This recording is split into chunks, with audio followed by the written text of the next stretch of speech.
Hello students, আজকে আমি তোমাদের সঙ্গে আলোচনা করব বারাসাত ইউনিভার্সিটির আন্ডারে যে সমস্ত ছাত্রছাত্রী পড়াশোনা করছে অর্থাৎ WBSU West Bengal State university, তাদের জন্য আজকে সেকেন্ড সেমিস্টারের মেজর পেপার সোসিওলজি থেকে ভীষণ গুরুত্বপূর্ণ একটা টপিক, সেটা হচ্ছে জাতি ব্যবস্থা বলতে আমরা কি বুঝি।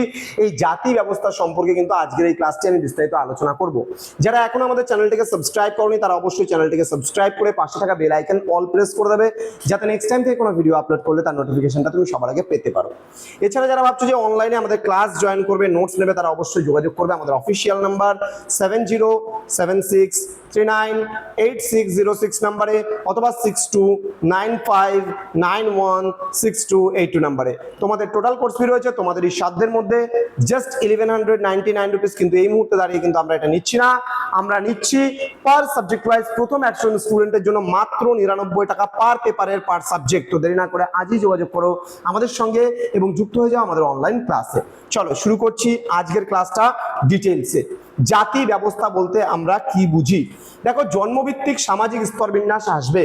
বলছে জাতি ব্যবস্থা হলো এক ধরনের কঠোর সামাজিক স্তরবিন্যাস যেখানে সমাজের সদস্যদের জন্মসূত্রে নির্দিষ্ট গোষ্ঠীতে কিন্তু অন্তর্ভুক্ত করা হয়। এই ব্যবস্থার মূল ধারণা অনুযায়ী একজন ব্যক্তি যে পরিবারে জন্মগ্রহণ করে তার সামাজিক অবস্থান, মর্যাদা এবং জীবনের সুযোগ সুবিধা সেই জন্মগত গোষ্ঠীর দ্বারা নির্ধারিত হয়। এই সদস্যপদ কিন্তু চিরকাল সাধারণত অপরিবর্তনীয় থাকে। মনে করো আজকে যেমন মনে করো আমি হচ্ছে নীতিশ বা পাল। এবার এই যে পালদের বংশগত পেশা হচ্ছে মাটির জিনিসপত্র তৈরি করা, তাহলে আমি কিন্তু জাতিগত দিক থেকে একজন কুমোরের সন্তান, তাহলে আমার এই পরিচয় কিন্তু কখনোই পরিবর্তন হবে না, অপরিবর্তন ভাবেই কিন্তু থাকবে, অর্থাৎ অপরিবর্তনশীল ভাবেই কিন্তু থাকবে। কিন্তু বর্তমান সমাজে কিন্তু এই জাতিগত ব্যবস্থায় অনেকটাই পরিবর্তন হয়েছে, অর্থাৎ সমাজে কিন্তু মানুষজন অর্থের কারণে তাদের প্রফেশনগুলো কিন্তু অর্থনৈতিক অগ্রগতির কারণে তাদের প্রফেশনগুলো কিন্তু এখন পরিবর্তন হয়ে গেছে।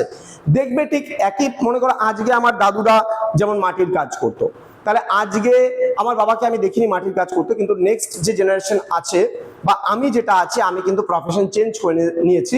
আমি মাটির কাজটা না ধরে, আমি কিন্তু আমার জাতিগত পেশা না ধরে আমি কিন্তু এখন টিচিং প্রফেশনের দিকে চলে এসেছি।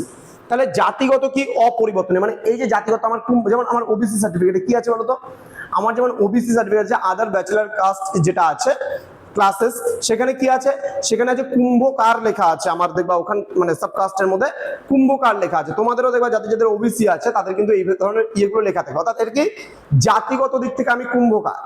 তাহলে এই আমার পরিচয়টা কিন্তু কখনোই পরিবর্তন হবে না, অর্থাৎ আমার এটা বংশ পরম্পরায় আমার সন্তান সন্ততিও যখন ওবিসি সার্টিফিকেট বানাবে তখন কিন্তু তাদের ওই সার্টিফিকেটের মধ্যে কুম্ভকার কথাটাই লেখা আসবে। অর্থাৎ কি আমাদের যে পেশা, প্রাচীনকাল থেকে যে আমাদের পেশা, পালদের যে পেশা, সেই পেশা কিন্তু কি কুম্ভকার পেশা।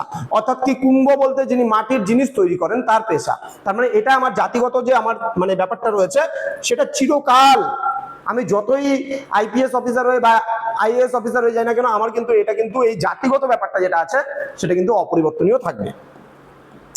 আচ্ছা, এবার জাতি ব্যবস্থার বৈশিষ্ট্যগুলো কি রয়েছে? বংশানুক্রমিক পেশায় যে মাটির কথা বললাম, এই যে মাটির কথা, এখানে মাটির জিনিস বানাচ্ছে, তার মানে কি ইনি কুম্ভকার। তো বলছে পূর্বপুরুষের ধারা, প্রতিটি জাতির জন্য একটি নির্দিষ্ট পেশা নির্ধারিত ছিল, ব্যক্তিরা সাধারণত তাদের পূর্বপুরুষদের পেশাই কিন্তু সেই সময় অনুসরণ করত। দেন বর্ণভিত্তিক ভূমিকা, ব্রাহ্মণরা পূজা এবং শিক্ষা করত, ক্ষত্রিয়রা দেশ শাসন ও যুদ্ধ, বৈশ্যরা ব্যবসা বাণিজ্য করতো এবং শূদ্ররা কিন্তু কায়িক শ্রমে নিয়োজিত থাকতো, বা উপরের যে তিন বর্ণ ব্রাহ্মণ, ক্ষত্রিয়, বৈশ্য তাদের কিন্তু সেবা করতো। পেশা পরিবর্তনের বাধা, পেশাগত বিভাজন সম্পূর্ণভাবে জন্মসূত্রে নির্ধারিত হওয়ায় পেশা পরিবর্তনের সুযোগ কিন্তু অত্যন্ত সীমিত বা রুদ্ধ ছিল বা বন্ধ ছিল, আমরা এটা বলতে পারি। ক্লিয়ার? নেক্সট বলছে সামাজিক বিভাজন। ঠিক আছে, সামাজিক বিভাজন এবং বিশুদ্ধতার কথা যদি বলি, অনুক্রমিক স্তরবিন্যাস। বলছে জাতি ব্যবস্থা একটি কঠোর অনুক্রমিক কাঠামোর উপর প্রতিষ্ঠিত। এই পিরামিড সদৃশ ব্যবস্থায় ব্রাহ্মণরা ছিল সামাজিক মর্যাদার সর্বশীর্ষে এবং শূদ্ররা অবস্থান করত সর্বনিম্ন স্তরে। তো প্রতিটি জাতির সামাজিক মর্যাদা তার এই নির্দিষ্ট অবস্থানের উপর কিন্তু কঠোরভাবে নির্ভর করত। এবার জাতিগত বিশুদ্ধতা এবং অস্পৃশ্যতা, উচ্চ জাতিগুলিকে বিশুদ্ধ এবং নিম্ন জাতিগুলিকে অপবিত্র বা অস্পৃশ্য বলে গণ্য করা হতো। এর ফলে সামাজিক মেলামেশা, ভোজন এবং স্পর্শ মানে তোমার হচ্ছে স্পর্শের ক্ষেত্রে কঠোর বিধিনিষেধ ছিল। তথাকথিত অস্পৃশ্যদের উচ্চ জাতির কূপের জল ব্যবহার করাও কিন্তু সম্পূর্ণ নিষিদ্ধ ছিল। মানে নিচু জাতের মানুষরা উচ্চ জাতিদের যে মানে হায়ার কাস্ট যারা ছিল তাদের কিন্তু ওই কুয়ো মানে জলও কিন্তু তারা মানে ব্যবহার করতে পারতো না।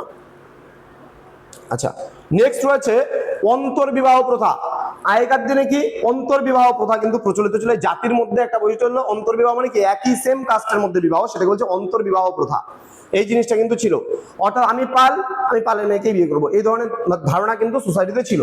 দেন খাদ্য ও সামাজিক আচার, বিভিন্ন জাতির পারস্পরিক সম্পর্ক এবং দূরত্বের ক্ষেত্রে কঠোর খাদ্য বিধিনিষেধ আরোপিত ছিল।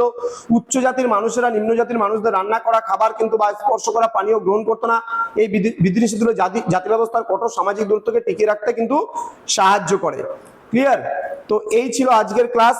তো WBSC West Bengal State University and যারা বিভিন্ন কলেজগুলোতে পড়াশোনা করছে তারা অবশ্যই আমাদের চ্যানেলটিকে সাবস্ক্রাইব করে পাশে থাকা বেল আইকন অল প্রেস করে দেবে, যাতে নেক্সট টাইম থেকে কোনো ভিডিও আপলোড করলে তার নোটিফিকেশন তুমি পেতে পারো। দেখা হচ্ছে খুব তাড়াতাড়ি আরো একটা নতুন ক্লাস নিয়ে তোমাদের সঙ্গে। তোমরা প্রত্যেকেই ভালো থেকো, সুস্থ থেকো। Thank you so much, thanks for watching after all, thank you.